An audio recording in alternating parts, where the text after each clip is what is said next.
All right, well, it's just a couple of minutes past 9 o'clock, and I can see that a few folks are still joining us, but we have a very packed agenda as usual this morning, so I'm going to go ahead and get us started. Welcome, everyone, and thank you for joining us for our September General Membership Meeting. My name is Jason Austin. I'm the membership organizer on staff with the Coalition. I am joined today by my colleague Sasha Koperling, as well as our Executive Director, Allison Eisinger. I see a lot of familiar faces on the call here. For those of you who are new, the Coalition convenes these meetings on the third Thursday of every month from 9 a.m. to 11 a.m. in the morning to share resources and build community amongst our members. And we typically like to start off these meetings by having someone in the audience, not my work from home colleague there, read our mission and vision values. These are statements that we developed with our board and with our members to sort of ground our work and sort of give a sense of a shared vision of why we're in this together. Jessica Murphy with Path with Art has agreed to start us off this morning with a reading of these two statements. Thank you, Jessica. Take us away. Yeah, thanks for having me. So the mission is we mobilize our community to challenge systemic causes of homelessness and advocate for housing justice. The vision is a region that acts on a shared sense of responsibility to ensure that everyone has a home. Thank you so much, Jessica. Jessica is with Path with Art, who is going to be leading us in a simple art demonstration piece at the end of this meeting. So if you have the ability to stay on until 10:45, we encourage you to sharpen your pencils and have a piece of paper handy for a fun art enrichment activity. Okay, so let's just jump right into things. We'd like to start our meeting today by talking about a campaign that Statewide Poverty Action Network is running to increase access to dental therapy services in the state of Washington. We've been joined this morning by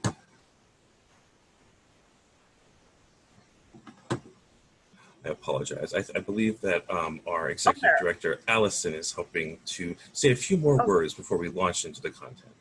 That's okay. Please go ahead and have Omer. I'll talk after Omer is done. Thanks, Jason. Okay, wonderful. Yeah. Yes, thank you to Omer for joining us here this morning. They're going to give us a quick overview of the campaign and let you all know what you can do to support their efforts to increase dental access to communities that need it. Hi, good morning, everyone. My name is Omar Cuevas Vega. As Jason mentioned, I'm the Policy and Field Coordinator for Statewide Poverty Action Network.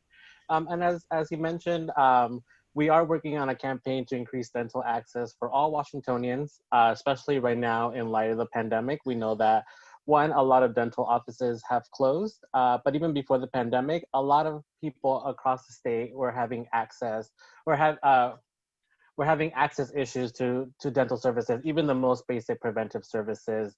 37 out of 39 counties in the state lack enough dental providers to provide for care. So a couple of things that we're doing is, obviously we'll have a bill in the state legislature in 2021. But in the meantime, we are having 3 actions which you can easily take right now. The first one is we are circulating an organizational sign-on letter, which you can sign on and just say that your organization is in support. That's ongoing. The second one is an individual petition, and that's anybody as a resident of Washington State can sign on to this petition. We are trying to collect 1,000 signatures by next Friday. Obviously, we don't want to stop there, but we want to make sure that we at least get 1,000. We're about 2/3 of the way there. As of this morning, we had 754, but we want to make sure to get at least 1,000 and then continue shooting for more than 1,000 moving on. And so both of these, I'm happy to drop in the chat so folks can read them, take a look, and sign on if that's something that they agree with. But obviously also feel free to share that with your staff, with your members, coalitions that you're a part of, anybody who you know in your life that has dental access issues, be able to share. And so the third action that I do want to share is obviously story collection. As you may all know, story gathering and storytelling is a very powerful tool, especially in trying to do systems change. So that's we're pairing that along with the petition, in that we're encouraging folks who have a particular story about trying to access dental care that they're able to share their story, and this will be shared throughout legislative session in 2021. I'm also happy to put in my email in case if you're interested in learning more about the campaign, or you want to get more involved, or you just have more questions. I'm happy to do that. But yeah, thank you so much. I just want to say thank you to Jason and Allison and Sasha for giving me a few minutes to speak on the campaign, and hopefully we can get a couple more signatures on both the sign-on letter and the petition. Thank you so much.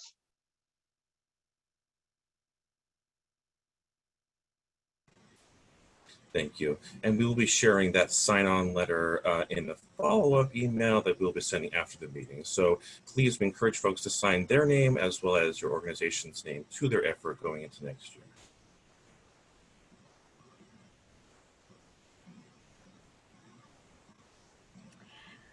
Great. I just wanted to jump in briefly here. Omer, thank you very much. We really, really value the work that our partner organizations like Poverty Action do to start the advocacy now for the legislative session that is just around the corner, starting in January. I wanted to just acknowledge the fact that normally we try to post the agenda for the meeting ahead of time. Right now, what's on our blog is a lot of connection to resources related to the topics that we have today. This is one of those meetings in which the content is rich and the opportunities for advocacy at the local, state, and federal level are coming at you fast and furiously. And in addition to everything else, we have King County Executive Dow Constantine joining us at 10:30 for 15 minutes. So I know there won't be time to ask all of the questions that we want the exec to be able to answer, but I do want you to ask questions so that we can do some follow-up, but also greet him warmly and talk about some of the incredibly important work that the county has led on and the incredibly important opportunity before us in the budget process for both Seattle and King County to continue the work of redirecting dollars and reorienting policies to save lives, house people, redress racial inequities, and talk about what real community safety and public health require. Not just talk about, but do those things. But I just wanted to say up front that there's a lot coming at you today. Normally we try to have a chunk of time for a meaty topic, or if you're a vegetarian, another kind of protein. And to really dig into it together. This is a little bit different, but we're also trying to mix things up and get in some of the recognition of amazing work that our members are doing. There was a just cause eviction ordinance passed in one of the suburban cities in our community, and you're going to hear about that. And we have less than 7 weeks before the presidential election. So we're also going to talk about voter registration and voting rights. So if, like me, you sometimes have to fit in work or household obligations in the course of a 2-hour meeting, we totally understand that, but we're going to ask you to really take action when we put a link into the chat, and watch for the follow-up email because there's information here that you won't want to miss. Plus, we're really excited. We've had poetry, we've had music, and now at the end of our meeting today, we're going to have art. So we're really delighted to continue to bring some kind of humanity and nutrition to all of us to help us sustain the work that we're all doing. All right, I know that the next piece is another kind of nutrition and an update from our partners, Christina and Claire. So I'll go back on mute. Thanks. Thank you, Alice. And yes, we are joined this morning for a quick update on community nutrition resources. We're joined on the call this morning by Christina Wong with Northwest Harvest, as well as Claire Lane with the Anti-Hunger and Nutrition Coalition to give us a quick update on some community changes. I'll start with you, Christina, since I can see you on my screen here. Thank you so much for joining us this morning.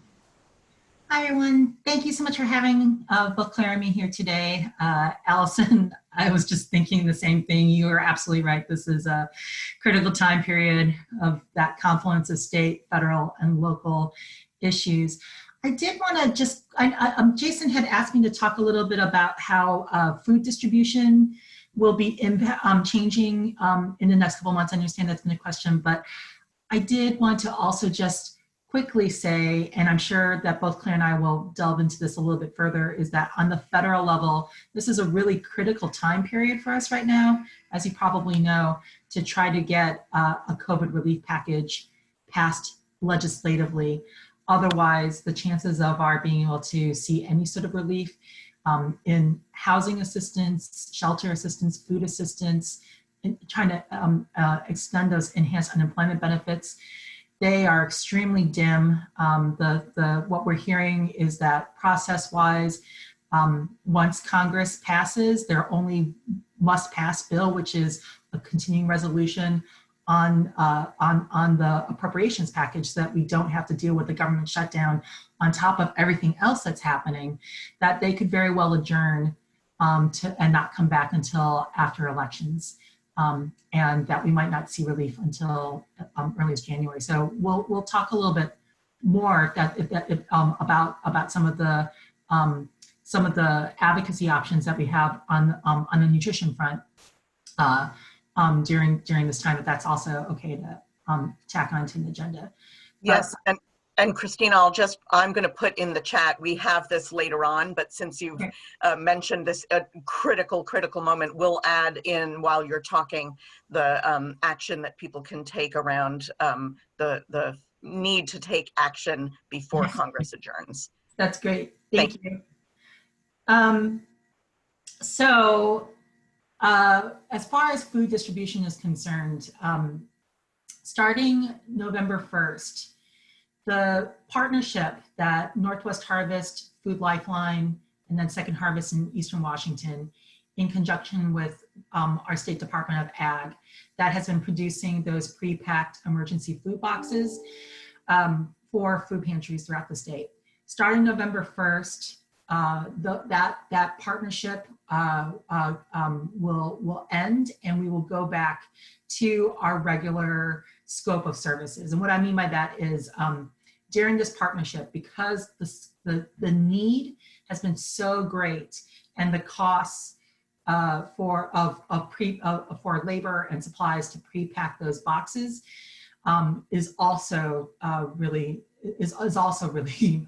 big as well. So in order to help with resources, Northwest Harvest, Food Lifeline, and Second Harvest, we were each assigned about 13 counties or regions to produce those emergency boxes. So starting November 1st, that program ends and we will go back to our normal services. And so for Northwest Harvest, for the most part, what we will be doing is we'll be doing a mix of both those pre-packed boxes, because the reason why those pre-packed boxes model exists in the first place was to address labor concerns with a depleted volunteer labor force and the need to minimize in-person contact as much as possible.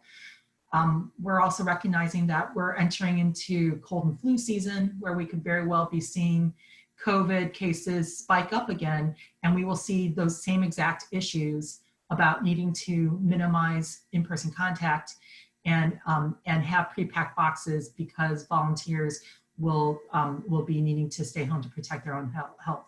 So we'll still have a mix of both those producing those boxes that would be available at the request of our partners, but this time it will be partners statewide, not just our 13 counties. And also doing our regular service of bulk foods. You know, Northwest Harvest, we supply we supply a core set of nutritious staples, things like dried beans, rice, oats, canned tomato product. In addition to 60% of what we distribute is fresh or frozen produce and lean proteins. We, as much as possible, when securing things like whole chickens, try to make sure that it's halal so that we can also be have culturally appropriate, addressing some culturally appropriate food strains in the midst of the mix of what we're distributing.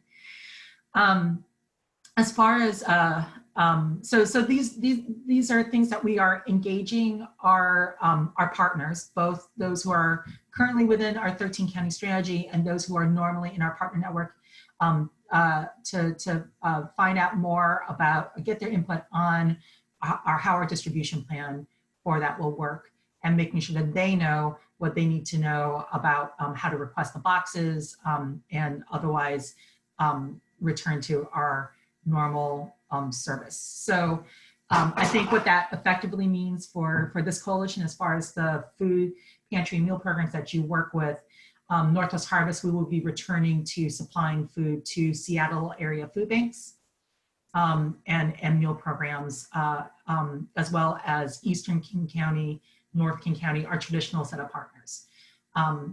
During this time period, we've been focused on South King County. I think on the advocacy front, just so that people know, there are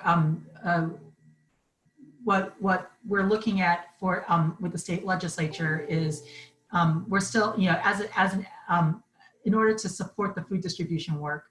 I mean, we do have concerns about, we're going to continue to see a decrease in donated food items, which help with costs. Where our procurement manager is working as hard as possible to try to rebuild up relationships and reserves around that. We also have been working in partnership with WSDA to establish a statewide food reserve. You might have seen some of the newspaper articles about that. That reserve of food is enough that even if there wasn't any additional funding that's coming from federal resources or otherwise, we currently have enough food in that reserve to last us through January. And WSDA has still an outstanding request with the Office of Fiscal Management for additional CARES Fund money that could be used during the December months in order to help continue to pay for the pre-packing of food boxes, as well as adding food to those reserves.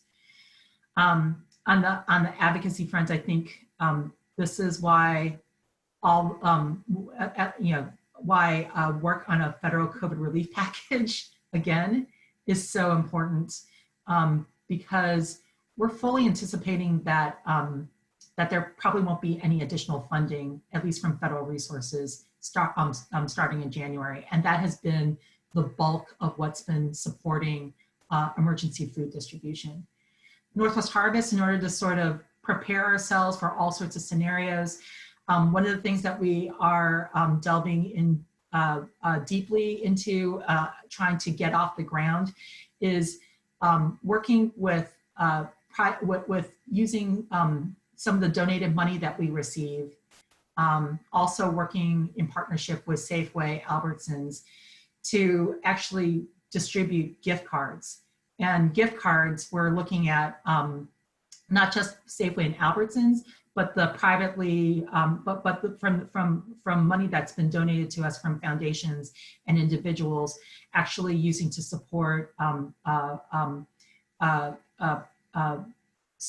culturally appropriate stores, like halal butchers, for instance, in South King County. So we're working with a number of community-based organizations that work with specific ethnic populations to find out what are the stores that their populations are using, because those organizations have also been heavily working with us in getting those emergency, those pre-packed boxes out to their communities. So we want to continue service to those communities, but looking at ways that offload some of the pressure on those emergency food boxes since they'll be in shorter supply, and also offloading pressure on food banks themselves by putting cash value gift cards directly into people's hands so that they can shop directly for that. So, so that's that's all, those are all hopefully going to be rolled out before the end of the year. Many of you are familiar with Home Team Harvest, which is the big food drive that we do in cooperation with King 5. That is also being redirected from accepting donations in person on site to supporting the issuance of gift cards from Safeway and Albertsons, so that people can buy not just food, but whatever other necessities that they need as well. I'm gonna pause there because I wanted to focus on like sort of the service side of it. On the advocacy side of it, I don't have specifics right now other than saying, again, this is why we need to push for a federal COVID relief package.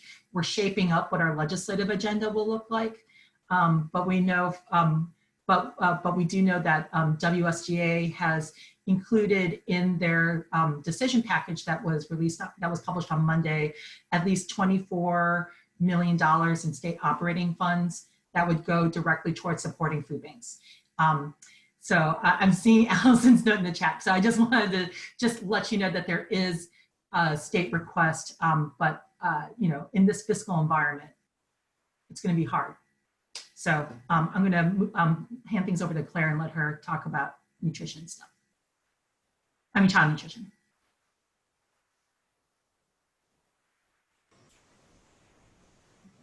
Thank you so much for that information, Christina. Claire Lane, do we have you on the call currently to discuss summer meal extensions?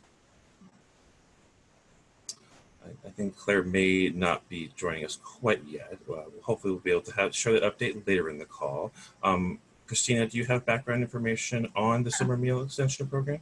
Yeah, I can absolutely quickly talk about that too. So the waivers that have been in place that are allowing schools to have the flexibilities that they need in order to operate those school meal distribution sites and also bus delivery routes, those are actually being operated through the summer meals program, also the seamless summer option.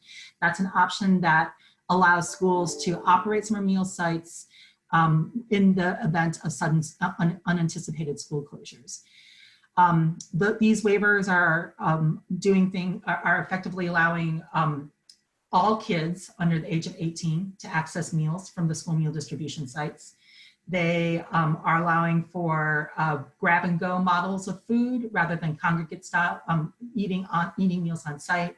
They're allowing families to be able to take multiple days worth of meals at a time.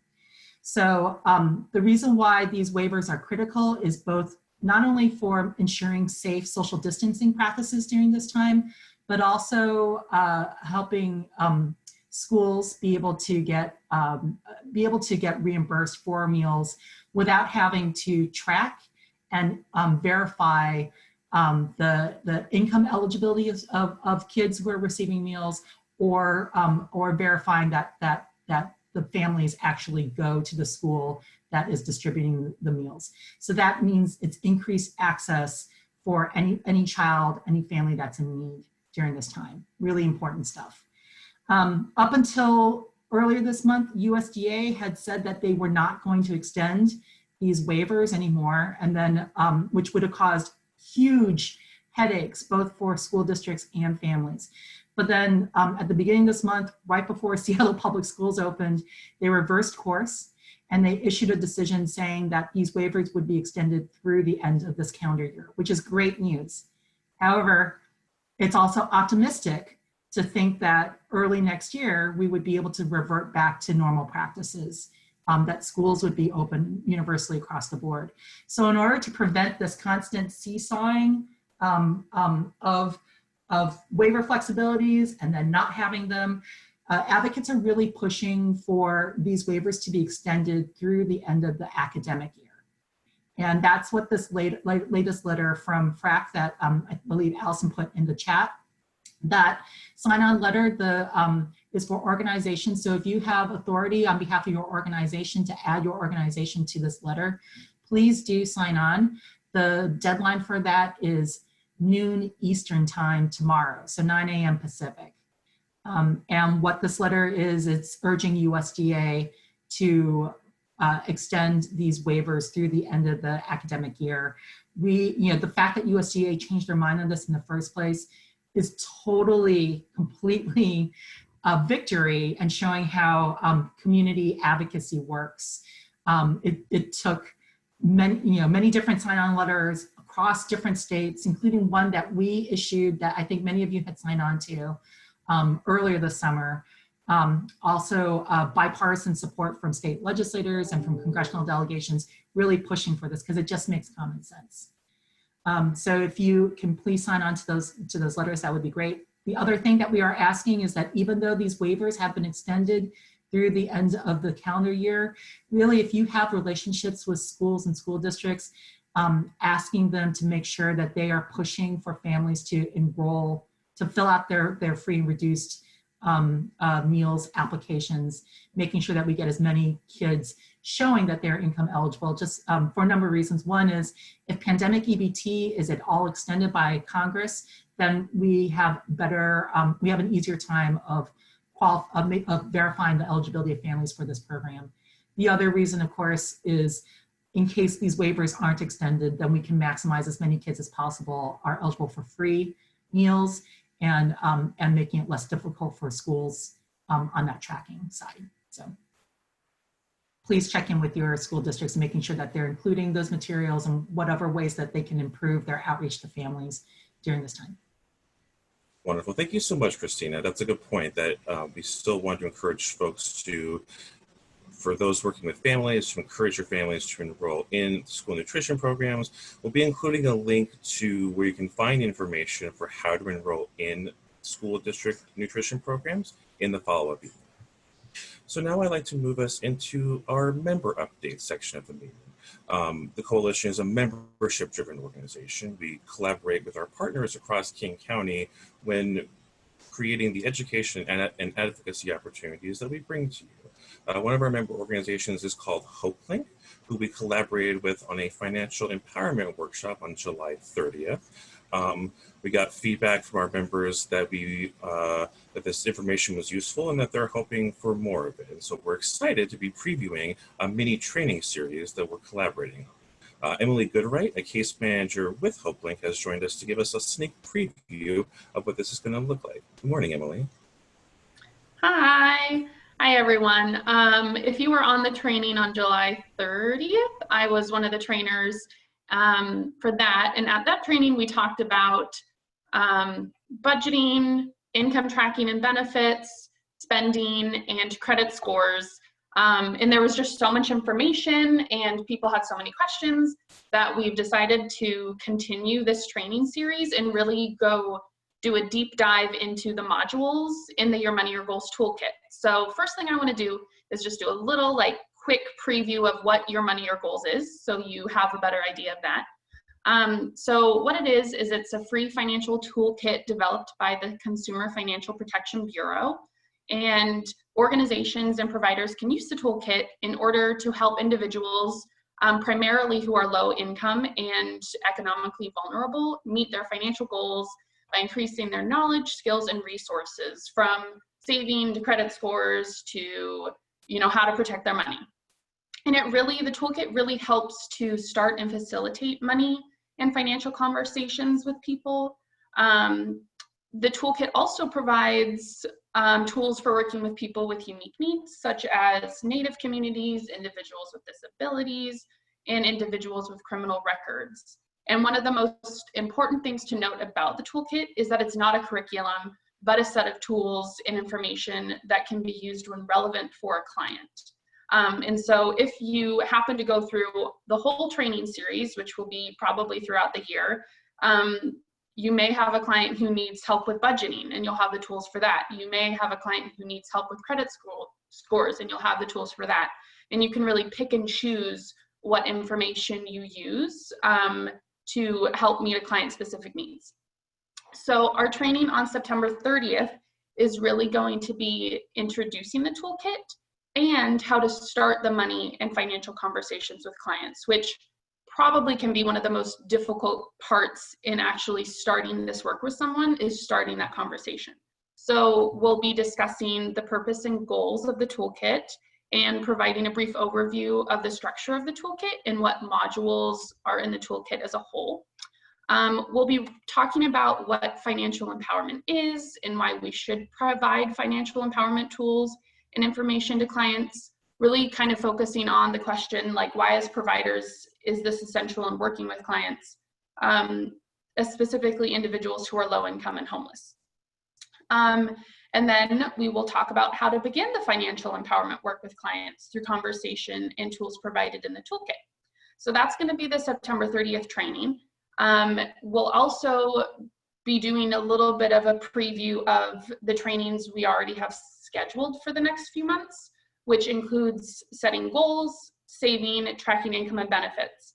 But other modules in the toolkit are paying bills, getting through the month, dealing with debt, understanding credit reports and scores, choosing financial products and services, and protecting your money, which there's so much. And we're really hoping that by having individual trainings on each module, we can do a deep dive into the information and the tools available, and give everyone a chance to practice using the tools in the training and having discussions with other people in the training. Our first training is going to be open registration to however many people, but we're thinking that in the subsequent trainings, because we really want to focus on practicing the tools, we're going to limit registration. Not sure what that looks like yet, but just a heads up. So if it is something you're interested in, when registration does come up for a training, make sure to get on it and sign up. And I think that's it. Thank you so much, Emily. We've put the sign-up link to this mini training in the chat, and we'll also include this in the follow-up email.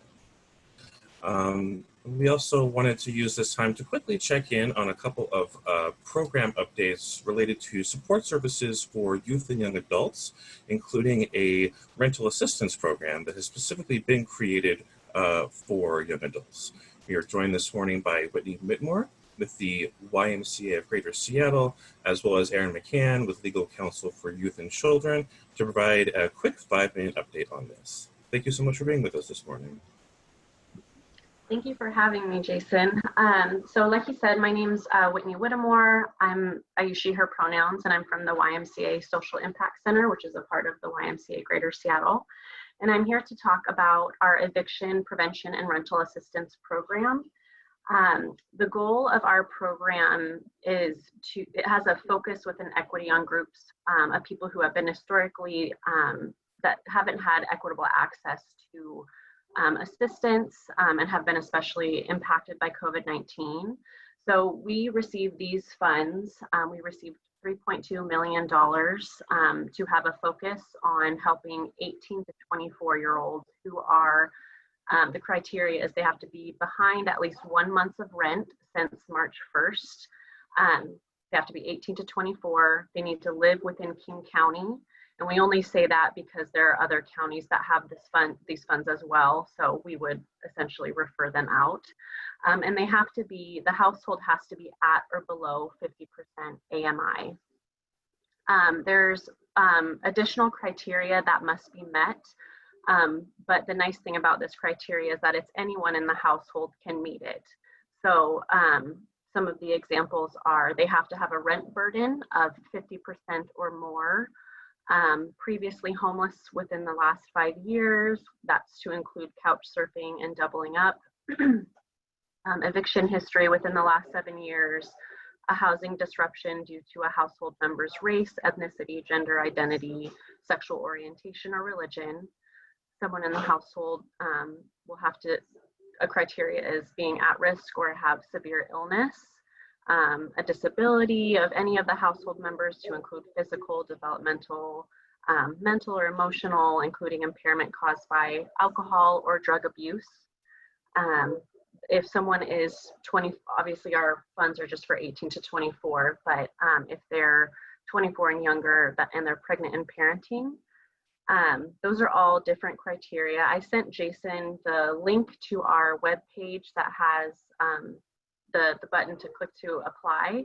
So if anybody fits this criteria that you're working with, please pass this along, and hopefully we can help them, get at least the limit is 3 months of their rent, 80% or the FMR. So it's not 100%, but we're hoping that the landlord will waive the rest of it. So if you have any questions, feel free to reach out to me directly, or I provided Jason with the email that's linked directly to the program. So renthealth@seattleymca.org, and we will be happy to answer any questions. Thank you, Whitney. That link will be provided in the follow-up email. And then Erin has a quick update to share as well.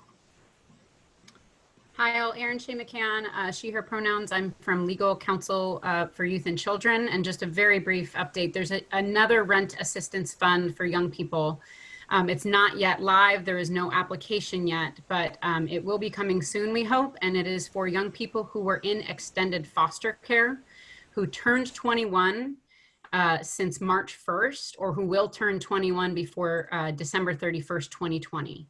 The Department of Children, Youth, and Families administers the extended foster care program and has $1 million to support young people who are essentially falling off of that extended foster care cliff this year. And I will send Jason and Allison a link to, it's not really going to be an application. It's more about contacting headquarters staff at DCYF to say, I know a young person and they turned 21 since March. And the fund should be available sometime in the next few weeks. Going to be very flexible eligibility requirements.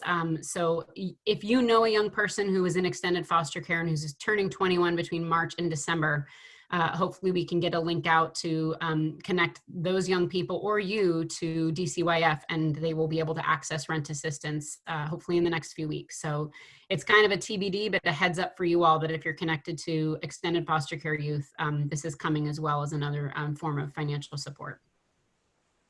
Excellent. Thank you so much, Erin. And then very quickly, with an update from South King County, we have Joy Scott with the City of Auburn to quickly let us know about the Just Cause Eviction Ordinance that was recently passed there.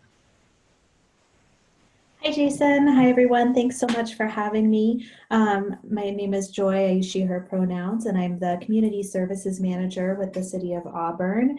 And I just wanted to give you a really quick update about the rental housing policy that Auburn passed last week that will be going into effect in October. It's slated to take effect on October 16th right now. And I'll be sending along a summary for Jason to be able to send out to the group. But just to give folks a sense of what's included, it includes just cause eviction protections, but also a range of other protections for tenants. So in addition to requiring distribution of tenant rights information, this rental housing policy includes a limit on deposits. So the total amount of security deposits and fees at the commencement of a tenancy in Auburn will not be able to exceed the monthly rent. And also some language around installment payments being required if certain conditions are met. It has a maximum on late fees that landlords can charge of $10 per month, and also includes pretty robust notice for rent increases.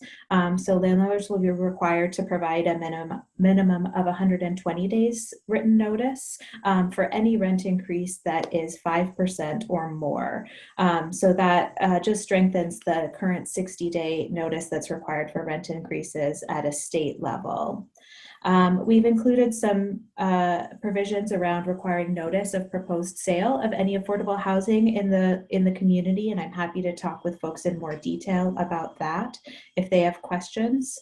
And then we have just cause protections included. So for both term leases and month-to-month tenancies, landlords will be required to have good cause to be in order to refuse to renew or continue a tenancy or evict or attempt to evict a tenant. And I'll send all of those reasons and a kind of a full description along to Jason for folks who are interested in learning more about that.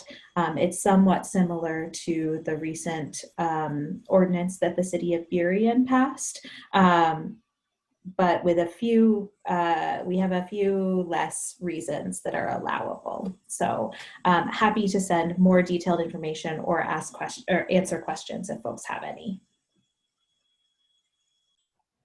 Wonderful. Thank you so much, Joy.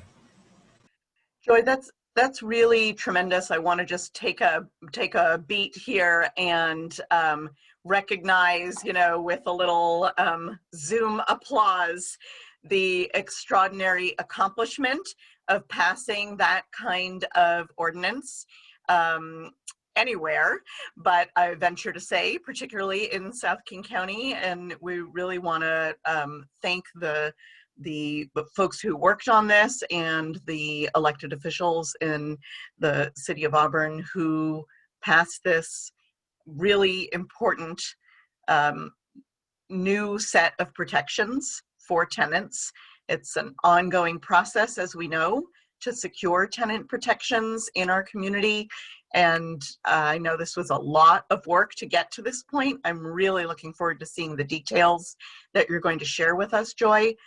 And at some point, I think we might want to tap you and some others to give us a little bit of the backstory about how you got this through.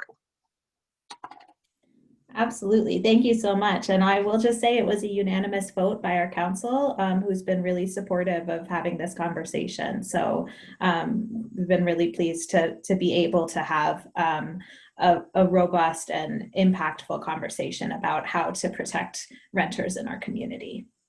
Tremendous. Thank you. Thank you so much.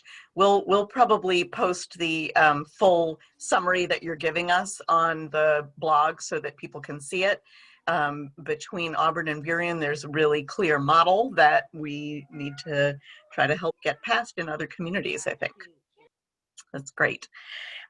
Jason, I'm going to jump in now into the next section about voter registration and voting rights. So on Tuesday, Whitney, thank you so much. And I just want to acknowledge that in the chat, Whitney recognized Shadia's question that families' legal status isn't any kind of an issue in terms of the Y's ability to provide rental support to young people. So thanks, Whitney. Wonderful. Well, we are less than 7 weeks away from the November 3rd, 2020 election. Yes, it's a shocker.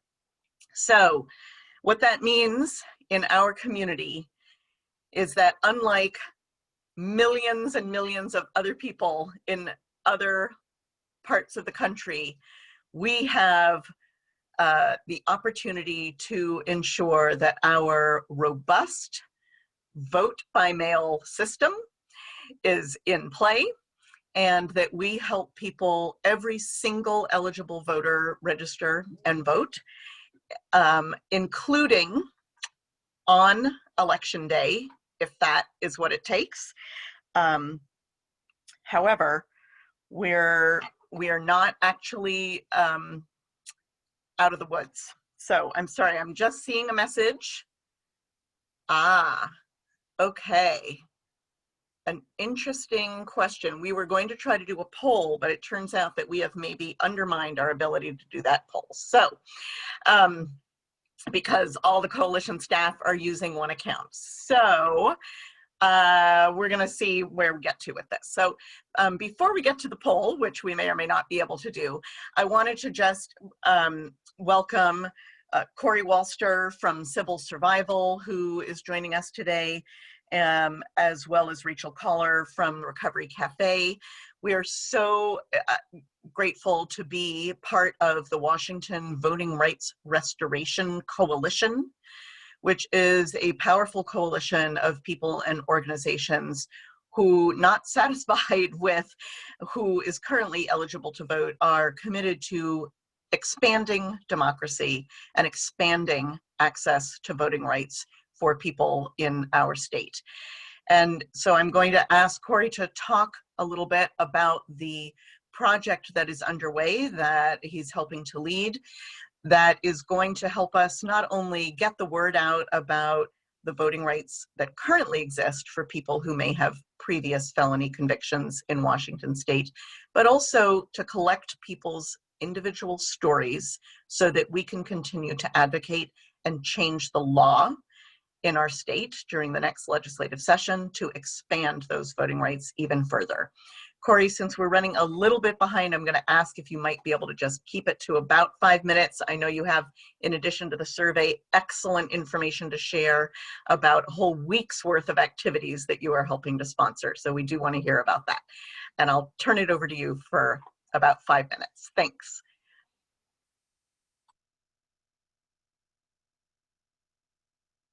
There we go. I'm unmuted now. There we go. Hi, everybody. My name's Corey Walster. I'm the community organizer for the Civil Survival Project. And I'm a formerly incarcerated person. I've been through the prison system twice, the last time in 2005. I'm also an Oglala Lakota tribal member. A little bit about the bill. We're doing some surveys, or a survey to identify directly impacted people and collect information and stories to help with our strategizing to take back control of the narrative on the voting rights bill from last year. A little bit about last year. The bill number was 6228. It was a Senate bill with Senator Cooterer. This bill, if passed, would simply allow people that are no longer under 24-hour physical incarceration by DOC to vote. Last year, the vote went down in flames on the Senate floor. It was polled right before the vote because the opposition took control of the narrative, connecting the bill with people with a certain conviction type, claiming the bill is hurtful to victims, and added so many carve-outs and that it changed the bill, causing the bill to be harmful to people of color and people living in poverty. This year, we're starting again at the beginning with a clean bill. I believe, again, it'll be Senate Bill 6228 with Senator Cooterer being the prime sponsor. This year, we're going to have an equally powerful companion bill by Representative Dolan. And again, this bill will simply allow people that are no longer under 24-hour physical incarceration by DOC to vote. We're not going to allow any carve-outs. Carve-outs disproportionately affect people of color and those living in poverty. And again, they claim this bill was hurtful to victims. And so we reached out to some survivors groups. One was WSCDV, Washington State Coalition Against Domestic Violence, and others. And they support the bill and provided a statement for us.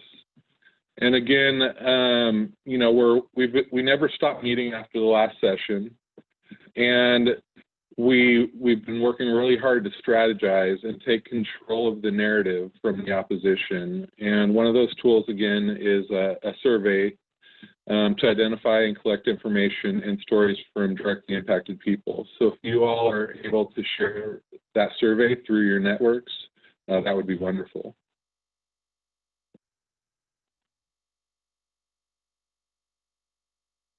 Was that short enough? Corey, that was so wonderful. Thank you so much. I want to say that as Corey pointed out, this group, the Washington Voting Rights Restoration Coalition, brings together many people, including a co-chair who is calling in to fulfill co-chair responsibilities from a prison phone. And this is, I would say, one of the most powerful examples to me of how community organizing takes place in behind the scenes ways with people who are just bound and determined to succeed and to uphold the values that bring them together all along the way. So I really appreciate, Corey, your sharing the strategy and the process here. I want to just ask, since people can, you know, show a reaction or a thumbs up, and you can just do it like this or use the little thing, but how many of you work with people who have had their voting rights taken away or think they've had their voting rights taken away because of a prior conviction? Yeah, that's a lot of people. I'd say almost every single one of our member organizations. And so I think it's going to be incredibly important for us to do everything we can to use that survey as a way to do a couple of things at once. First of all, to educate people about what voting rights currently exist and to get folks registered. And as a reminder, if someone has been convicted of a felony in any state other than Washington, or of a federal felony offense, their voting rights are not taken away in our state. And that information isn't out there enough. But the other piece is to bring the stories to the forefront to inform and power the advocacy that Corey and his colleagues and others in the Voting Rights Restoration Coalition are doing. So we will be sure to spread that survey through our coalition, but we want you to think about how you're going to use that to have important conversations as you're helping people register and vote, whether it's at a staff meeting, a house meeting, in the lobby or waiting area of your service. The fact that you've had to reconfigure physically services may make this a little trickier to do than in the past, but we think that there are opportunities to gather information, and we're going to be integrating this into the voter registration work that we are doing through coalition staff and volunteers. Corey, could I ask you to just briefly talk about the whole week's worth of activities that you all are helping to sponsor to address legal financial obligations and other barriers to people's successful rejoining post-incarceration? Yeah, I just added a link in the chat, and it's for a National Expungement Week event. This is our second year participating in National Expungement Week. It's a national effort. And, last year we did a large LFO day that helped 750 people reduce their fines in Pierce County. This year we weren't able to do that because of COVID. And so we set up a 5-day workshop of 1-hour work series each day. And the idea is the first day we'll learn about what vacating our records is and who's eligible. And then we'll have 3 days where we teach people to vacate their records on their own, how to petition the courts on their own to do it, because as we all know, our system isn't set up for us to easily navigate. And this is part of our RELAP, our reentry legal aid program that we were able to get some money from the state last year to develop. And then we'll also, on the last day, talk about our marijuana laws and why they haven't gone far enough. Great. Thank you so much. I've taken a little look at the topics that you all have developed, and what immediately struck me is if you're all, depending on what your program service model is right now, you could literally put this on a big screen and let folks watch and have a discussion about how people can self-advocate. But this is also a great training tool for staff who may know that they need to help folks they're working with overcome these barriers. It could really be a great opportunity for joint learning among residents, guests, clients, and staff members. And I know that the quality of information and the presenters who are part of sharing on these series of 5 presentations is the highest. So we're going to really help promote this. And thank you so much, Corey, for bringing these resources to our attention and for sharing your own expertise as we try to broaden the franchise. Thank you. We're really grateful to have you join us. We've been really excited to hear from our friends at Recovery Café, and we wanted to give Rachel just a couple minutes to share with us the ways in which they have continued to help people register to vote during COVID, to inspire all of us to do the same. Hi, I'm Rachel. I'm the resource specialist at Recovery Café. And one of the ways that we have adapted from COVID and are responding to the pandemic and the increased challenges that folks are facing is by hosting a monthly outside socially distant event that we call the Resource Connection Day, where we provide members with all sorts of services, items like meals, hygiene supplies, clothes, one-on-one resource support, and also bring in providers to connect with them outside, like COVID testing, medical, dental, vet care vans, housing case management, as well as voter registration. So we have been tabling since June every month, and plan to do so for at least until October, until the November election. So at least 2 more tabling days. But big thank you to the coalition for their voter registration information and flyers, which our volunteers have been using when talking to folks.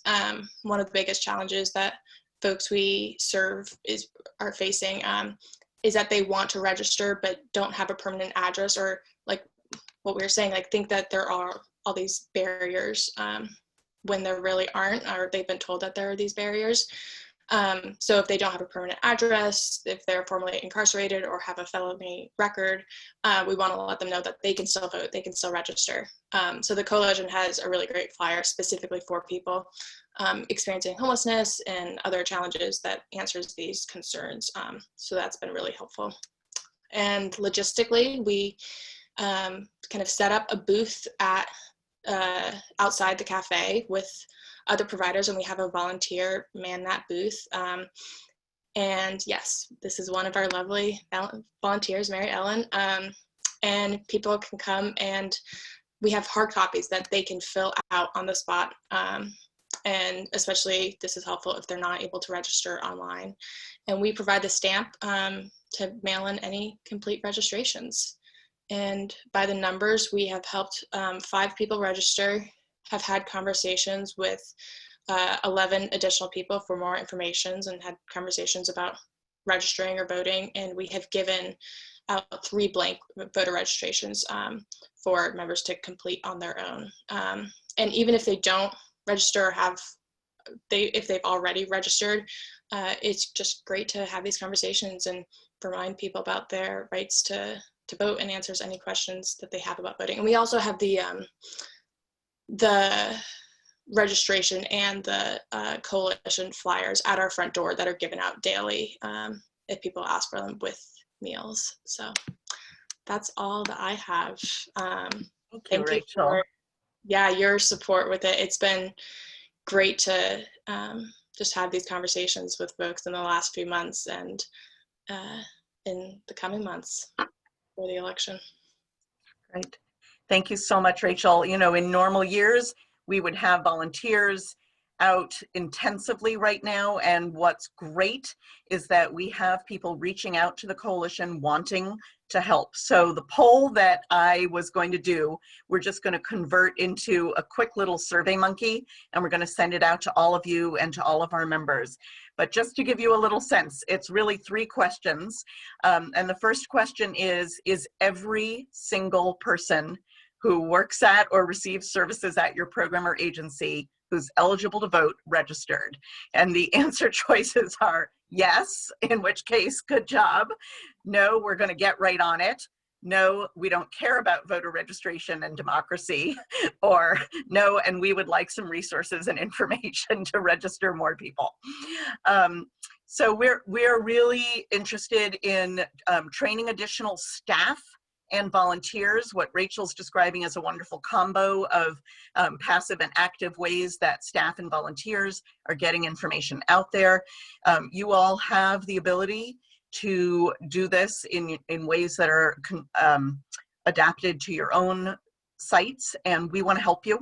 We've got trained volunteers already, and we're probably going to do more training, so we can offer some in-person support at high volume locations, but we also really want to make sure that your staff have what they need to help everybody register and vote. And as a reminder, in Washington State, where we have successfully advocated to change practices so that it is now possible to register and vote up to and on election day.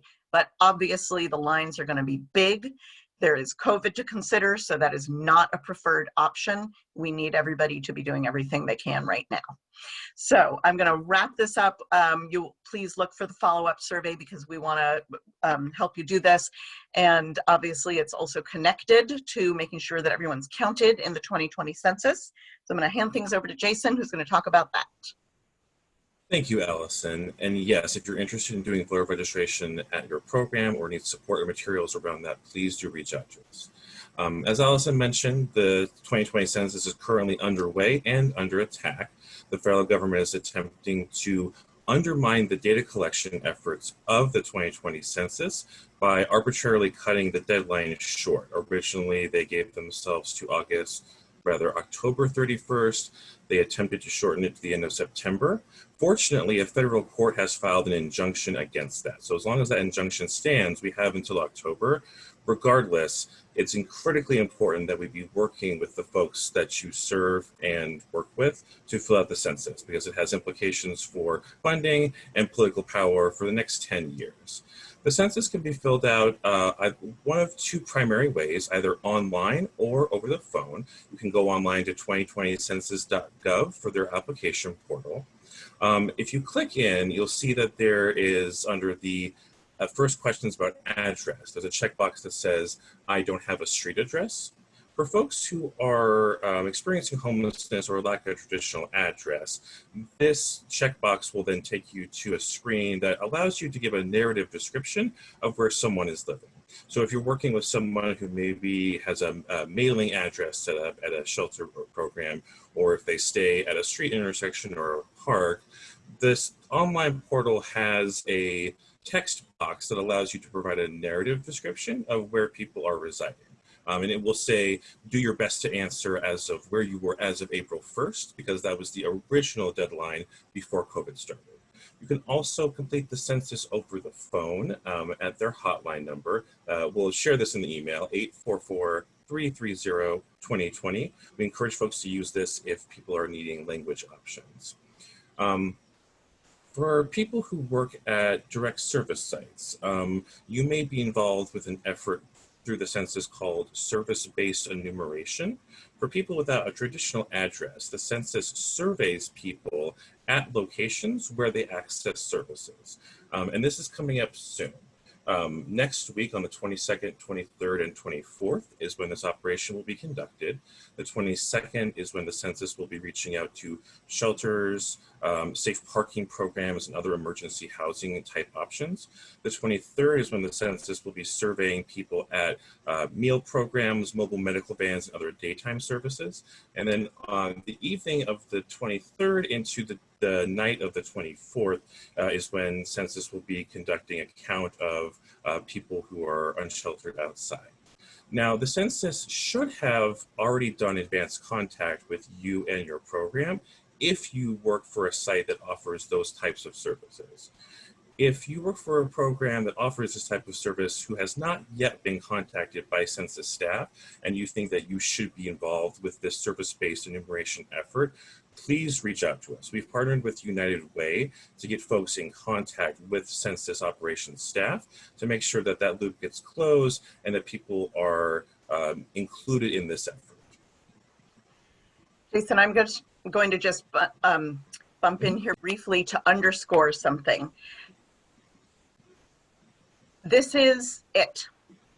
The 2020 census is in court right now, and we hope that reason and data quality and democracy will prevail, and that the census will not conclude on September 30th. But today, on September 17th, we have to assume that that might actually be the end. Therefore, you are all empowered not to wait for the US Census to come to you and to count the folks whom you are working with. You should absolutely help individuals complete the census on their own. We have said for over a year that the outdoor overnight go to places where people are camping by the thousands and ask them to complete a census form with a total stranger at night is a very poor process that isn't going to count people effectively. So in some respects, we are frankly ignoring that. We are not putting effort into saying that census staff should go to the following 50 places to try to find people. We are putting effort into telling you that you are the way, especially for people who are unsheltered, to make sure that people experiencing homelessness are counted and included. And while it may be that you think, why is the coalition hammering on and on and on about this? And why has the coalition basically talked about the census every meeting for the last 12 months? It's because that's how important it is. And because ultimately, your relationships, the trust people have with you, your ability to talk to people directly and answer their questions is the difference between people being counted and included and billions of federal dollars being distributed appropriately and not. So let's all hope that we have through October 31st, but plan for the really scary and real possibility that we have less than 2 weeks to ensure that people without homes, especially those who are unsheltered, get counted. There's nothing to worry about people being counted twice. There are very strong ways to deduplicate based on name and date of birth. And you should go forth and help people one by one get counted. That's the end of my speech. Thank you, Allison. When in doubt, count. Just a couple quick updates before we preview an event coming up that we are collaborating with at the end of the month. We want to remind folks about the HUD equal access rule and the fact that public comment is still being accepted. The short version of this is that HUD is proposing changes that would allow local shelter providers to deny services based on physical appearance, as in how well they pass as being male or female in a single-sex facility. The previous administration enacted a rule that said that shelters need to accept people based on how they self-report their identity. The Trump administration is trying to rescind that guidance. Fortunately, a group called Housing Saves Lives has put together a take action form that allows you to submit public comment to HUD in opposition of this rule. We're putting a link in the chat. The really important thing to note about this is that the government is only looking at unique comments. So please don't copy and paste something that you may have seen previously. We need at least 1/3 of this message to be uniquely written so that the algorithm that the government uses considers this to be a unique and additional comment that they need to respond to before moving forward with this rule. And then we also wanted to quickly touch on some back to school supports. On September 3rd, we had our annual McKinney-Vento Helping Homeless Students event. It was a little different than the workshop we've run in previous years to accommodate remote learning needs and to sort of catch up to where homeless students and their families are in this current environment. We've collected a number of resources that we have posted on our website, including a full list of all of the McKinney-Vento liaison contacts in King County for the 2021 school year that you can refer to. We've also collected some information related to student rights and legal resources. Team Child has put together an excellent Know Your Rights manual that covers topics like attendance, truancy, and the school discipline process. We encourage you to review that as well as the other materials that we have collected on our website. We sort of hope that this is the beginning of an ongoing conversation of supporting homeless families and their children. So, please engage with those materials and let us know if you have resources of your own that you think that we should add to this. All right, now I want to mention that we are collaborating on an event at the end of this month with the Transportation Choices Coalition. This is an event that is meant to develop our members' strength in advocacy and sort of give you all some practice with advocacy-related storytelling as we go into budget and advocacy season. Kelsey Mesher with Transportation Choices Coalition is here to give us a preview of this event. Kelsey, thanks for joining us this morning. Hi, good morning. Thanks so much for having me. It's really nice to see everyone. Yeah, so Transportation Choices and this coalition, as well as a handful of other partners, are coming together to talk about storytelling. We are bringing in Anna Zeivarts with Disability Rights Washington. She's an expert at video storytelling and will be leading us through a workshop about building our own capacity to tell stories. As many of you know, the ongoing recession due to COVID is really hurting transit.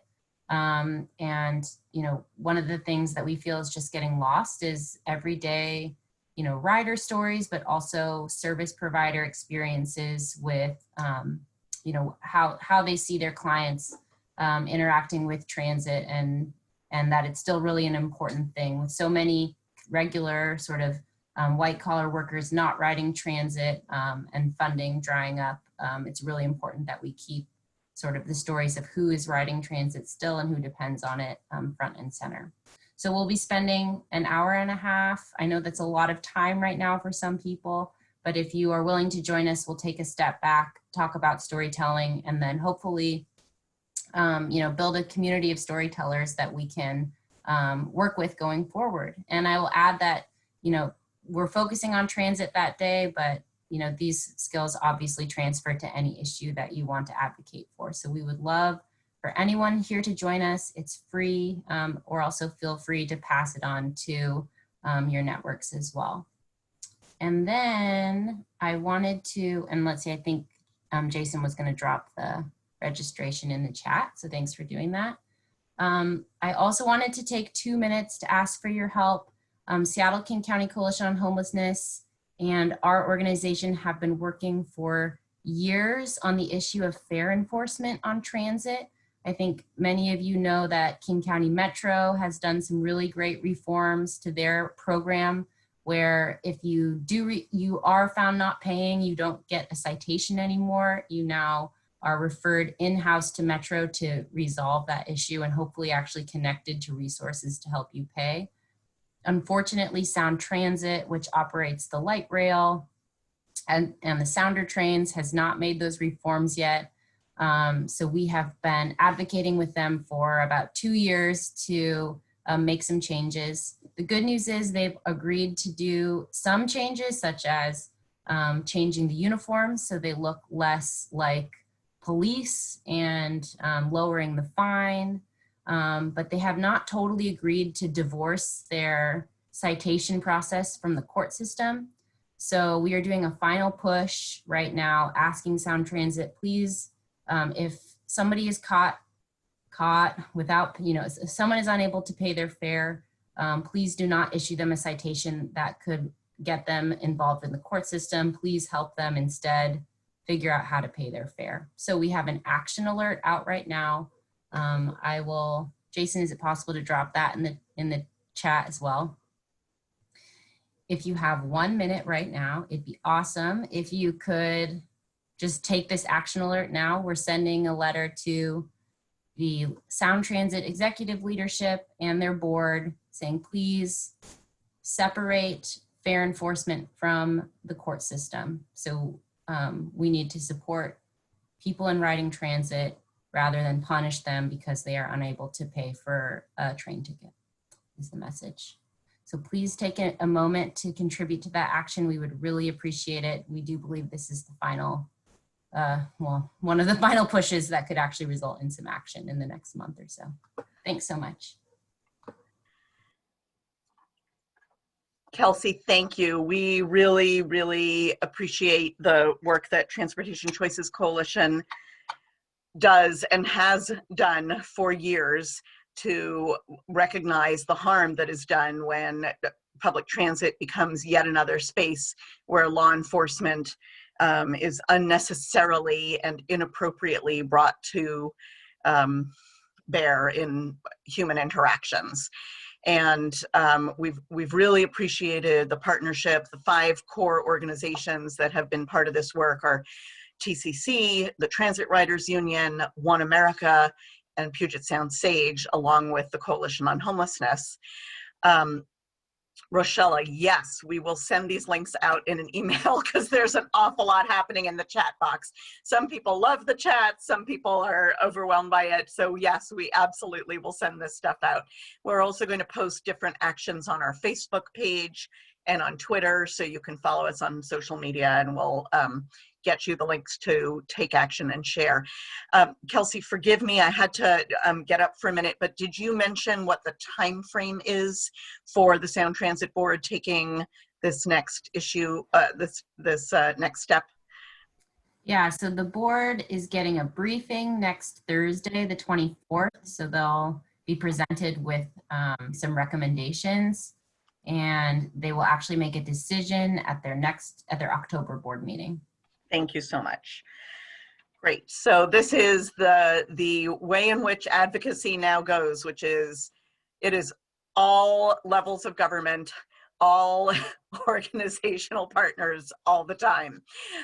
We did get a wonderful piece of information yesterday, just yesterday, when King County Executive Dow Constantine and the new director of Metro, whose name is escaping me at the moment, but we will invite that person to join us at a future meeting, announced that fare enforcement was going to continue to be suspended on Metro buses through the end of 2020. This was announced as part of the King County Executive's set of budget and policy proposals to address and redress racial equity issues and address the criminal system and the ways in which poverty and skin color and housing status are criminalized, intentionally or not, in our public sector. So Terry White, thank you very much, Erica C. Barnett. It was on the tip of my brain, as they say. So we're looking forward to getting a chance to meet and work with Terry White, who has been at Metro for a long time. And Kelsey, thank you so much for joining us, and please do spread the word about the storytelling workshop. So see you later. I'm going to talk a little bit about some of the other advocacy that we are engaged on, as well as some of the other issues that are live in our community right now. Obviously, in addition to everything else that you all are living through and continuing to operate services and programs through, we have extraordinarily bad air quality and really additional strain on people's lungs and systems, particularly the 6,000 or 7,000 people who are outside in our community every day and every night. So we're really pleased that the county, the city, public health, in partnership with Salvation Army, opened up what is being called a clean air or smoke shelter in the up till now unused facility in Sodo. That was opened on Friday afternoon at 3 p.m.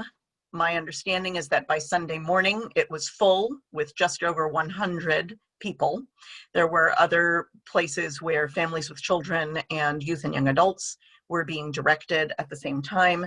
And we can feel at the same time two things. One is real gratitude that that facility is now open, and we hope will continue to be available to serve people in our community. It is a very well constructed congregate setting, which during COVID, as you know, is not an easy thing to pull off safely for staff and guests. But this is a facility that was fitted out to be an assessment and recovery center. Fortunately, in our community, the serious illness rates have not gotten to the point where that facility has so far needed to be activated for that purpose.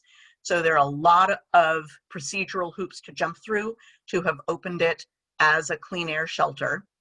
And there are a lot of procedural hoops to jump through to keep it functioning, to keep people safe indoors in our community. We're really committed to working with folks at King County to ensure that that space and others help people breathe, particularly those at extremely high risk of COVID and of serious life-threatening complications from the extremely bad air quality. We basically are 1 week away from Seattle Mayor Durkin transmitting her proposed 2021 budget to the Seattle City Council, and the King County Executive transmitting his proposed 2021 budget to the King County Council.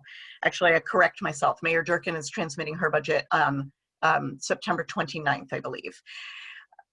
But we're still not sure what happened with the 2020 rebalancing package. As you may recall, the City Council did a lot of work to, in partnership with community organizations, including DCRIM Seattle and King County Equity Now, rearrange and reconceive of how city funds are deployed in the wake of the uprisings in response to the murders and deaths of George Floyd and so many other people. But Mayor Durkin vetoed that 2020 budget balancing package. And so council will need to take up the matter of how to respond, whether to override that veto, which seems highly unlikely at this point, or continue to press to maintain certain priorities. And you know, what I will say at this point is having the mayor and the city council not be in good dialogue is not good for democracy. It's not good for all of us, and it is really not good for people experiencing homelessness who need safety, homes, and shelter. So we are continuing to put pressure on all elected officials to basically put people first, maintain their commitments to racial equity and a reconceptualized budget, but also get to work on the 2021 budget and on implementing the Jumpstart Seattle legislation. So you all know that we take a lot of interest in what the city and the county budget processes look like. As a reminder, those councils are required to pass their budgets before the end of the year. Typically that final vote takes place the Monday before the Thanksgiving weekend. And we have a lot of work to do between now and then, on top of all the work that we're trying to do to get ready for the election in November, to get people counted in the census, and to keep people fed and safe. So this is just, I don't want people to feel overwhelmed. My suggestion is that you pick 1 or 2 issue areas and actions that you think resonate especially well for the folks you're working with and serving, and focus on those, and we will continue to support you with that good information. There is an action that we're going to ask everyone to take right now. Sasha, I'm going to ask you to put this link into the chat, and that is to urge Governor Inslee to use his emergency executive powers to bring people inside. I think we all understand that the wildfires and the smoke are worse in other places, particularly in other parts of Washington State and Oregon and in California, than they are for us. And we've all essentially been confined to quarters for days now. So we know that leaving thousands of people outside without their basic needs being met in the middle of a pandemic was wrong before the smoke got bad. It's wrong right now, and it's going to be wrong when we hope the rains come, the winds shift, and we can go outside and breathe again. We need the governor to take action. There are specific things that he can do, and there is FEMA reimbursement that he can begin to leverage. And while, like everything else, this is not a holistic and perfect solution, this is a necessary piece of what we need.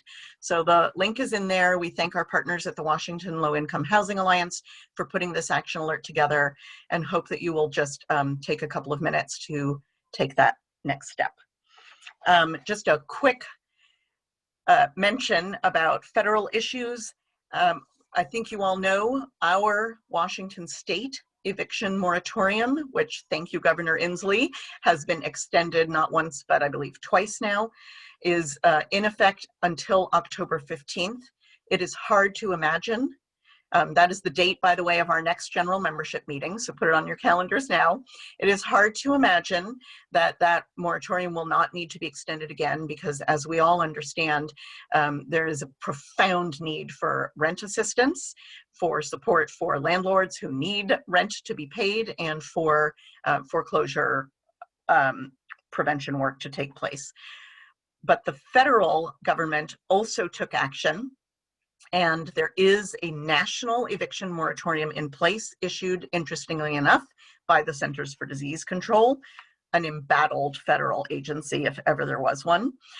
And so that I want to just share with you that here in Washington State, we and Massachusetts have stronger eviction moratoria in place than any other state, which is good, but the federal eviction moratorium is still relevant for us.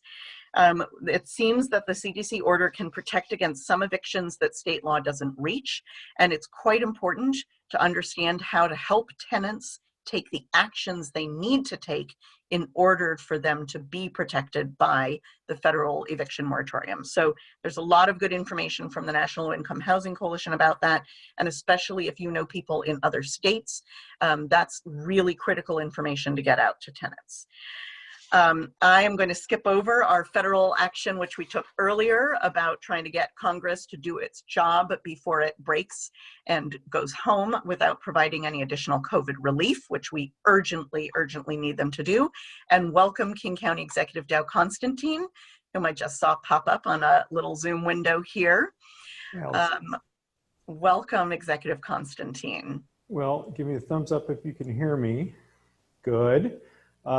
Thanks. I thought maybe I'd share a few remarks, and then we might have time for a couple of questions. That sounds terrific. We'd really love to be able to have some exchange with you. And I want to just start by thanking you and your staff for the actions that King County has taken and took very swiftly at the beginning of the pandemic. As we know, there is an awful lot of additional work that is necessary, but I personally am very grateful to be living in a place where science is not given lip service, but actually drives public policies and actions. And we recognize and appreciate that under your leadership, King County took immediate action to secure places that people who need it can go to be treated for and to recover from COVID-19, including and particularly people experiencing homelessness.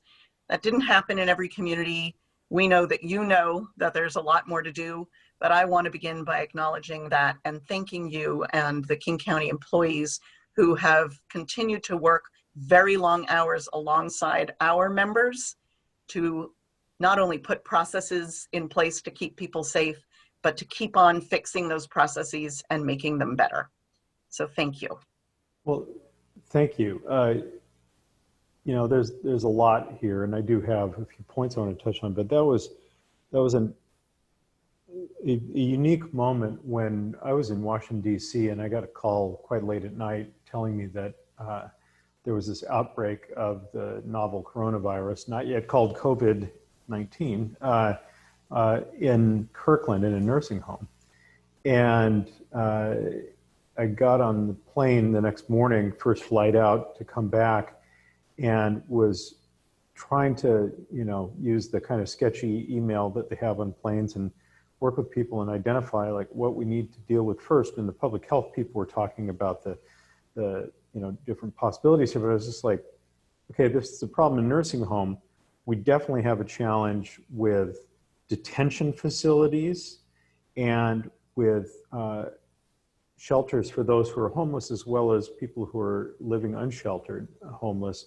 What can we do immediately? And so I just told Leo Floor, who's the director of the Department of Community and Human Services, and Tony Wright, who's the director of our facilities division, who conveniently are both Army veterans and veterans of quite a few overseas deployments and have dealt with big challenges where you have to move quickly in a confused environment to get out there and figure out how to make it happen, and they did. And I really, there are a lot of people who worked on this from the community-based organizations and nonprofits that we work with to the line staff, to leaders in public health and elsewhere in our government. But those two just turned this into a very focused operation to get the isolation and quarantine and the de-intensification, the individual room facilities for those living homeless in place. And I'm really proud of the work they did. And we've had really good experience in preventing outbreaks where other communities have seen maybe their worst, most severe, most damaging and devastating outbreaks. I want to thank you, though, everyone on this call, for the dedication and essential work that you've put in over the course of the last 6 or 7 months. Well, a lot of us have the luxury of working from home and being relatively safe, if somewhat claustrophobic and annoyed. Many of you have faced significant health risks in order to get out and serve our neighbors. We're dealing now with the joint crises of homelessness and coronavirus, and we're tremendously grateful for your commitment. COVID-19, as of today, has infected about 21,000 people in King County. But thanks to the region's homeless providers, thanks to all of you and to our county staff and to others at last count, and despite their vulnerability, only 512 individuals experiencing homelessness have been infected, that 21,000 total in King County.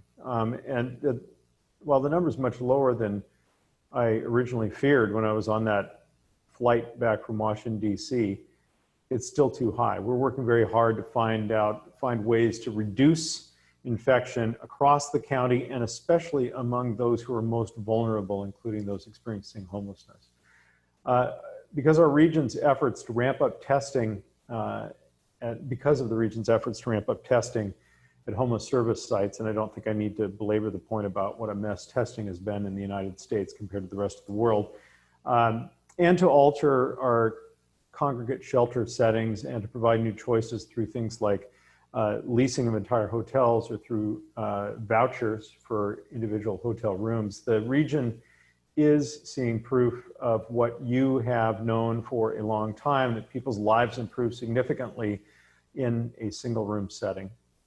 Homelessness on the scale and severity we see in our region, of course, results from a lot of choices that have been made by our society over the course of decades.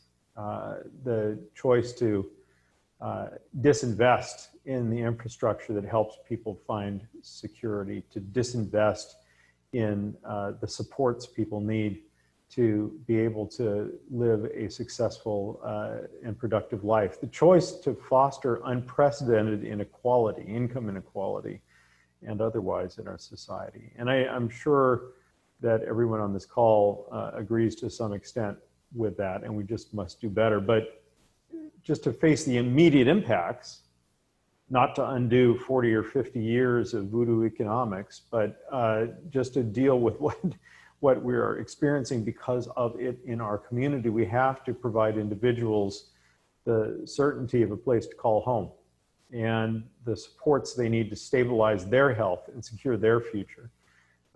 It is morally right, is the right thing to do for our neighbors experiencing homelessness, is also very much the right thing to do for our community, and I think what our entire community is calling for.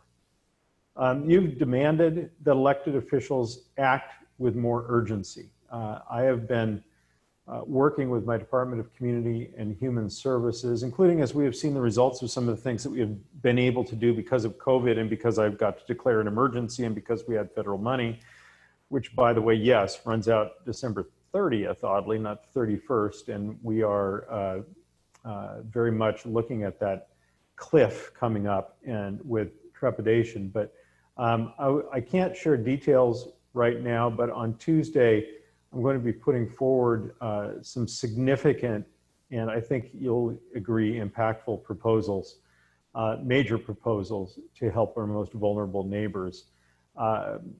Building, in addition, on the anti-racist investments that I announced yesterday, which were also, I think, significant and made possible by this extraordinary moment that we're in. My budget proposal will be just that, a proposal. It will need to be reviewed and amended and passed by the county council. I do think that the council members on the whole get it. They understand that this is a moment where we can do things that are more than incremental, that we can try to be bold, that we can try to turn the corner, that we can try to do things that are up to the scale of the challenge we face. Anything we do is going to continue to rely, though, on your leadership and your expertise in serving our fellow community members experiencing homelessness. And Allison, in particular, you're at the bottom of my screen, that's what I'm looking at here. I want to thank you for inviting me to join on today. One thing I truly appreciate about you and the coalition is that you do continue to push me and us, elected officials, to always do more, to help more people. And then you're always right there alongside when we do step forward to try something bold. So I am going to need you to be there on Tuesday because we're going to try something bold. Thanks, and I'd love to hear whatever questions folks might have in the few minutes remaining. Wonderful. Thank you so much, Executive Constantine. Yes, we take our role as advocates and as partners very seriously, and we know that we don't always have perfect agreement with the level of urgency or the approaches of all elected officials, but we also know what good partnership looks like. And I want to get at least one or two questions in here for you. I also, it just occurred to me when I was listening to you speak, like you, I feel the privilege, the claustrophobia, and the inequity of largely being able to do my work from home. I've made it a point to go out and visit some of our member organizations and partner with them and go out on outreach. And to the extent that your family situation and your schedule permits, I'd like to invite you to consider doing the same. And I'd be happy to work with your staff to set that up. It's been incredibly instructive and it helps with the sense of urgency. So I'm going to just read a question here that starts with a statement. This is from Dan Wise with Catholic Community Services. The county's swift action and leadership at the onset of the pandemic to move people out of congregate shelters and into private or semi-private sleeping spaces, such as hotels, saved lives and helped control the spread of infection amongst clients and service providers. Can you talk at all about your long-term strategy to invest in non-congregate shelters and housing throughout King County, especially outside of the city of Seattle? Well, I can say first that the experience with leased hotels during this time is sort of a proof of concept. So I can say without being too specific that yes, that is the clear direction I think we need to go, both in extant buildings, whether they're nursing homes or hotels or what have you, but also in new construction. I'm going to be a little circumspect in my remarks here because I will have some significant proposals next week, and I don't want to jump the gun. But I will say that I think once that we've been able to demonstrate to the public, and the Red Lion in Renton, for example, has provided ample illustration of the fact that people stabilize in that environment where they can lock their door and get a full night's sleep and have a hot shower and have their things and themselves be secure. That I think the DESC staff, somebody's probably on here, can attest to the fact that even at, leaving aside the services that people are able to access because they're in that more stable environment, simply being in the stable environment caused people to be able to get centered and begin to take steps forward in their lives. And that is a really, really important lesson for the entire community to understand. It is a demonstration, a very clear demonstration of how housing first can really help people turn the corner. I talked with a Reuters reporter this week who was really interested in this, and Leo was able to share with her some stories of individuals, because they always want anecdotes, of individuals at the Red Lion and what had happened with their lives after they had been kind of cycling through overnight shelters for a long period of time, what happened when they were able to just have their own place. And it's not our ideal. You don't have a full kitchen and all that, but you do have a place to call home, and you have that peace of mind, security, the ability to rest, the ability to start to claim some agency over your own life. I went on your issue about visiting. I went day before yesterday or so to the smoke shelter that we set up on 6th Avenue. We've leased that entire block of buildings from Greg Smith, I guess it is, and installed some really heavy duty ventilation because we want it to be ready for people to be able to stay without being at risk of COVID infection. And it just so happened that this other crisis, because why wouldn't we have another crisis this year, was a perfect match for what we had set up there. So we started and we had 22 people, and then we had 70 people, and then I expanded it twice. We're really scrambling to get staff to cover. People from public health and the Public Health Reserve Corps is volunteering to come in. Salvation Army came in, and I want to thank them all, but we got up to like 100 people there now. And we are going to keep that open until the danger is past, and that date keeps getting kicked out. But it is, if you haven't had a chance to see it, it is a really serious facility. It's very, very cool. And it's not what we want in terms of your individual room. It's not the housing first, but as an interim step, it is really well equipped, really well spread out, nurse stations everywhere, really well staffed. It was very exciting to see. And during this crisis, it'll be an important resource as we continue to push toward getting through the COVID infection. Yes, I think one of the challenges that we're all painfully aware of is that the terrible air quality is a crisis on top of a crisis, on top of a pandemic, on top of a homelessness disaster, on top of deep and persistent institutional racism and racial inequities in many, many of our systems. And so we know that the smoke will clear, at least in Western Washington, sometime in the foreseeable future. Although, as you say, it keeps getting pushed out. But we also know that winter is coming, flu season is around the corner, and that there are so many people who need shelter for whom there is absolutely nothing available. And we have a couple of questions that relate to wanting to plan now for a winter response. I know that the Public Health Department is doing a lot of excellent planning to partner with our member organizations to do flu shots, but we have so many people who are really still in survival mode. And I wanted to just ask you to hold some time to think about a future conversation about this issue of staffing capacity. Our member organizations have adapted, stretched, implemented whatever they are able to in terms of pandemic pay, and yet there is a point at which we're not actually leveraging the public employees who are available to help. I'm very glad to hear the Public Health Reserve Corps has been mobilized, as well as build on the staff who are currently serving. And I think that is a real opportunity to think about this in terms of workforce development, integrating much more equitable practices around who's hired, who gets training, who gets promoted, and expanding our ability to do this work.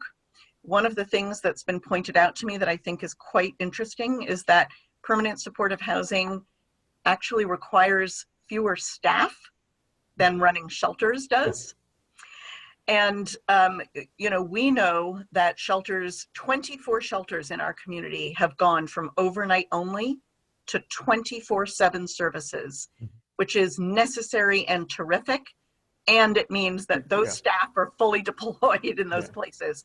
So while I don't have a specific question, I just want to take the moment to acknowledge and ask you to engage with us in thinking about what the workforce issues are that collectively, particularly through the new King County Regional Homelessness Authority, are that we have to address to be able to do the more that we know is necessary. Thank you for putting that front and center. It is, there's obviously a lot going on, but I do think this is a moment when we can take on some of these bigger issues around changing the status quo, the way that we've done business in the past, that the public is ready for it, and that the dramatic upset of the old order is allowing us to think about things that wouldn't have been possible 6 months ago, right? And so heading into winter, I would love to engage directly with you as we are with public health and DCHS and the city of Seattle, although less so the other cities, in figuring out how we can get people inside and safe because of COVID, of course, for the winter. I also, since I mentioned the cities, can I go back to the first question for a second? One of the issues is how are we going to make sure that permanent supportive housing is available throughout the county? And this is an enormous political undertaking, right? Everybody says they want this, but many say they don't want it in their community, that the problem is in Seattle. Well, that is not true, right? And so everybody needs to figure out how to help site housing that is going to be able to be available to the people who are living homeless, who are coming from all across the county and elsewhere. Yes, a lot of it in Seattle, but also in South King County, and not just in South King County, but on the east side, in the north end, and near transit, so that people can have access to opportunity and not be marooned far away from not just the services, but the education and the jobs they need to reclaim their lives. That is going to require political action from the people on this call and many other allies to get those local leaders to really work with us, not to have, everything cited in their community, but to have facilities cited in appropriate places across our county. And that is a huge lift, because I don't have the authority, leaving aside the COVID emergency declaration, I don't have the authority to just decide where permanent supportive housing or where emergency housing or where shelter is going to be. That requires a community and their leaders to say, yes, this is part of our mission and we're going to make it happen. Absolutely agreed. One of the reasons we are glad that we're a county-wide coalition is that we know that we need to continue to speak up in all 39 jurisdictions in King County. Executive Constantine, we thank you so much for your time. We will be there when you transmit your budget formally to council next week, and we will look with great interest to see how we can deploy all of our voices most effectively to make sure that 2021 is a year that looks a whole lot better for people without homes than 2020 has. We will share with you and your staff the other questions that we didn't have time to get to. Hope that in your role in leadership with the new King County Regional Homelessness Authority, that we can continue to talk with you about some particular issues that need to be front and center as that new authority gets its legs under it. And we know you have a little one at home, so we invite you to stay for our fun, interactive art project, which is what is happening next. So that's exciting. But she's in school. They've gone to like 5.5 hours a day of her sitting in front of the computer, which does not work for a 6-year-old. I'm here to tell you. No, it doesn't work for people of older years either very well. Thank you so much. Thank you very much for joining us. And thanks to everybody who asked questions. We will pass them on. We'll get the questions and I'll try to make sure we respond to all of them. Thank you so much. Thank you so much. Okay. Wonderful. Jason, thank you. Thanks to our Path with Art friends for your patience. We went a little bit over, but it's really unusual to have the executive's time. So I'll shut up and get my pencil and paper ready. Yeah, I can quickly introduce us, especially for folks that may be hearing about us for the first time.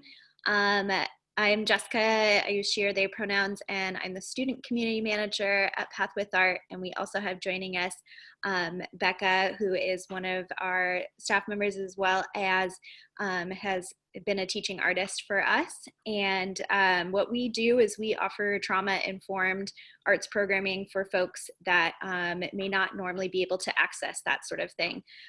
We also partner with arts organizations to be able to increase art and culture access throughout Seattle. So since we only have a little bit of time, I will put it over to Becca. Thanks, Jessica, and thanks Jason and Allison, the coalition, for having us today. My name is Becca Lips. I'm the program coordinator at Path with Art. I've also taught classes and workshops, and so I'd love to invite folks to just do a quick little artful exercise. So if you have some paper and a pen or a pencil or a marker available, go ahead and get that out. This is a drawing exercise that requires absolutely zero drawing experience or skills. I really strongly believe that creativity is for everyone and should be accessible to everyone.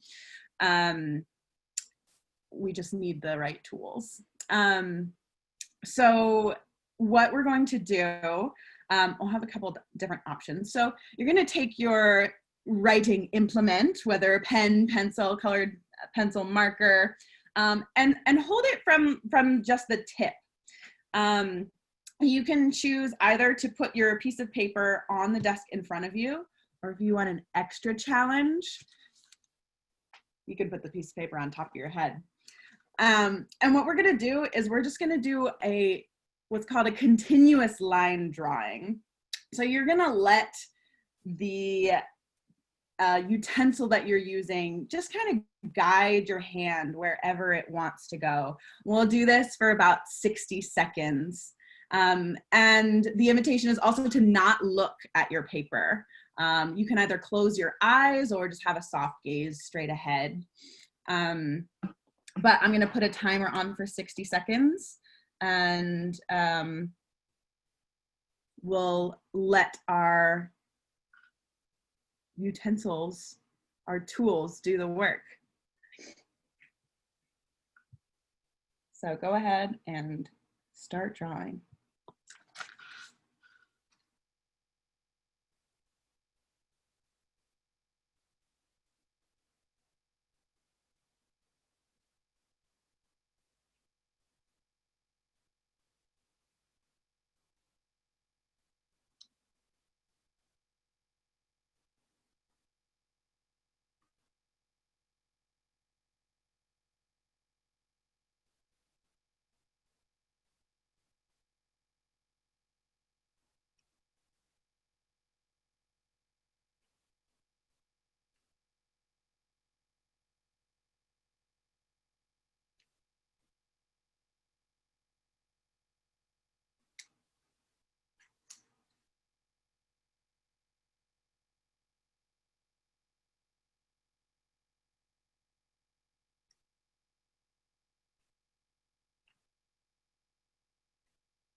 All right.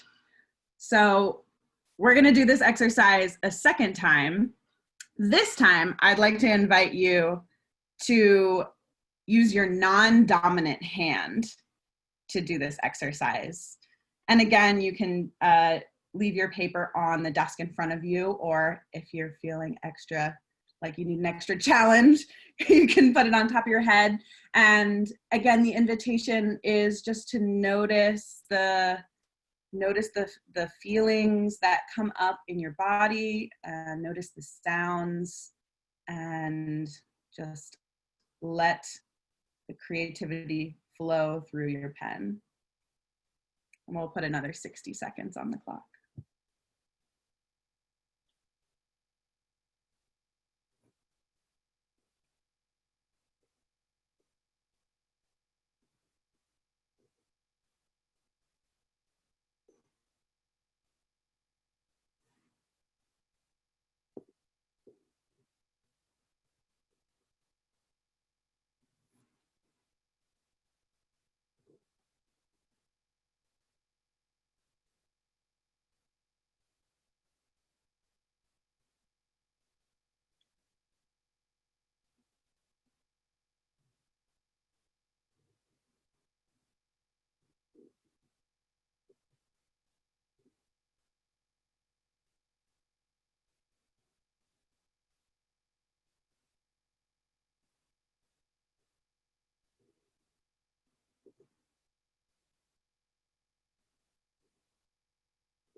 All right. Well, I would love to hear from just maybe one or two people what that exercise was like for you.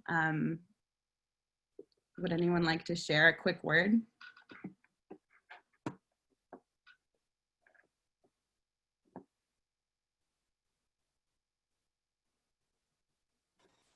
I started out a lot faster. I was going with my dominant hand. I was going a lot faster. I slowed down a lot with my non-dominant hand. So I was starting to relax.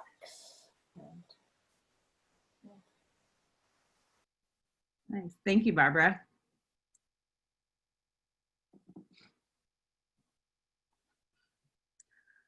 It looked more similar between the two hands than I thought it would. Interesting. Cool. Thanks, Hannah. So this is just a really quick and simple exercise that is accessible to whatever kind of materials that you have available. And that's one of the things that Path with Art is all about, is bringing art accessibility to people that don't always have that access. It's one of the things that we have been doing for a really long time. We've been working really hard to bring accessibility in the arts, and especially in COVID, shifting our services to providing access to online classes to folks that don't have access.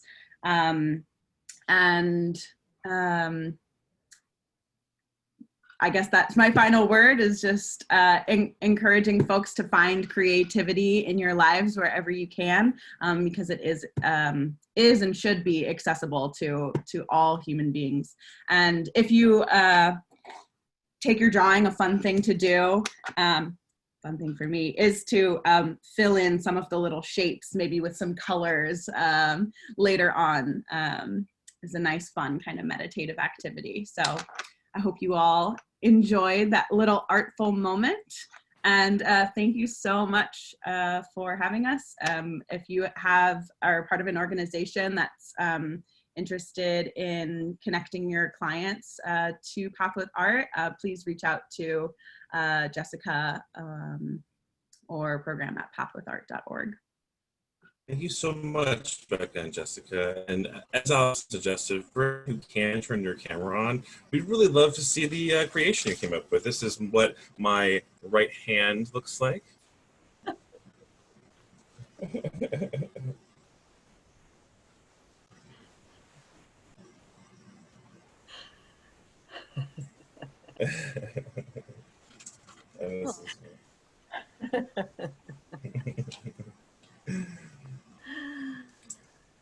So yes, Path with Art is hoping to bring their programming to your organization and to the people that you serve.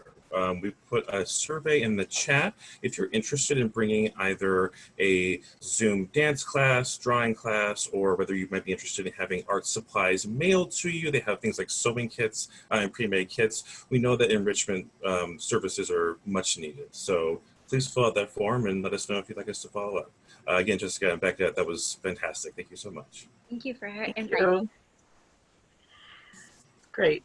Thank you so much, everybody. We're a little bit over, but we're really, really grateful. We welcome your ideas. We've had poetry, we've had music, we've had drawing. Maybe the next thing is a dance class.